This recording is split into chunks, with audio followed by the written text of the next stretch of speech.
Hello, my name is Andrew Gabriel Roth, and for the past 25 years I've been a biblical researcher and author about the first century. Some of my principal works are right here beside me: the Aramaic English New Testament and the Wheel of Stars, which is the study of the ancient biblical calendar that preceded the rabbinic calendar. All of these things have had me delve into Hebrew, Aramaic, and Greek, as well as the wider historical record. But what I'm here today to do is to talk about Jerusalem and the Lost Temple of the Jews, which is a brand new DVD coming out. And I had a bit of a history with this material that I wanted to share with all of you, because I had my own scholarly journey to go on to come to where I am now. As Ken Klein will explain in the DVD, Jewish tradition is vehement and unmovable on the idea that the Temple Mount is under, that the original temple rather, is under the Al-Aqsa Mosque. And any discussion to the contrary will be met with immediate isolation and exclusion. I come out of this tradition, and I know exactly what Ken Klein is talking about. But in addition to having to overcome that Jewish training, I also had to overcome a bit of a scholarly disagreement that I had with the author of this work, the late Dr. Ernest Martin. Dr. Martin had written a book in 2002, I believe, called The Star That Astonished the World, and I had a lot of disagreements with it. A friend of mine, though, wanted me to assess this DVD because he said to me that if this was right, the entire future history of the world could change. And I agreed with him.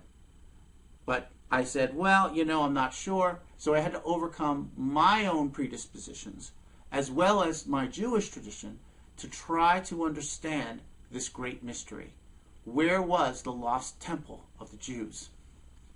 Well, when I played the DVD, the first thing that stood out for me was a statement by Ken Klein that people were not listening to Josephus. Josephus, critical historical witness, someone that I read and research almost every day of my life. Josephus is descended from priests and kings on both sides of his family tree and is our best eyewitness to the first century. The times of Yeshua, or Jesus of Nazareth, the times of the Apostle Paul in the New Testament. And so when I realized that the current temple models were not listening to Josephus, I needed to listen again. I tested all the claims that Ken Klein made. I read the original Greek, I read the English, and I concluded that Dr. Martin had correctly assessed Josephus. And therefore, the Temple Mount was in the wrong place. Now, there's a lot of evidence in this DVD. I can't possibly go over all of it. But for me, one of the defining pieces of evidence was when we found Hezekiah's tunnel, the water source is going so far away from where the temple was supposed to be as to make it impractical. If you've got 2 million Jews that need to ritually cleanse or mikvah themselves every time they go for the temple, then it makes sense to have the temple line up with where Hezekiah's water tunnel ends. But the current location for the Temple Mount is a third of a mile in the opposite direction. Between that and the geographic crescent moon feature mentioned by Josephus that pinpoints the real location, I became convinced that Dr. Martin was right, and that centuries upon centuries of Jewish tradition was incorrect, which was not an easy thing for me to admit.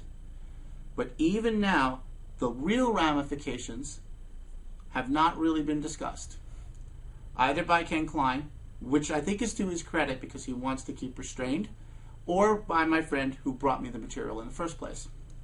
This is what I wanted to share with you, my closing thoughts on the importance of this study. There was a gentleman, or I should say a high priest and a king named Simon the Hasmonean, who cut down the real Mount Zion and who sanctified the area for where the temple was. That area is not under Arab control, that area was never redefiled. So it is still sanctified to this day. Now, why is that important? It's important because the Jewish people can rebuild on that sanctified ground the right place for their temple. They can rebuild it tomorrow. And there is absolutely nothing the Arab authorities in the Middle East can do about it. In addition to that, what you all need to understand very, very clearly is that that means the entire infrastructure of Israel can come back, including the priesthood, because it was already sanctified by an accepted authority while the Second Temple was standing. And that has been the big challenge for Jews today, to try to reconstruct things. There is a Sanhedrin, for example, that's been reestablished in Jerusalem, but many Jewish authorities don't accept it as credible because the previous Sanhedrin was dissolved in 359 CE. And that Sanhedrin could not officiate and inaugurate this current one because of the gap in the centuries. But with Simon the Hasmonean certifying and sanctifying that land from Second Temple times, all of it can come back exactly as it was in the time of Messiah, exactly as it was before the Romans destroyed everything in 70 AD.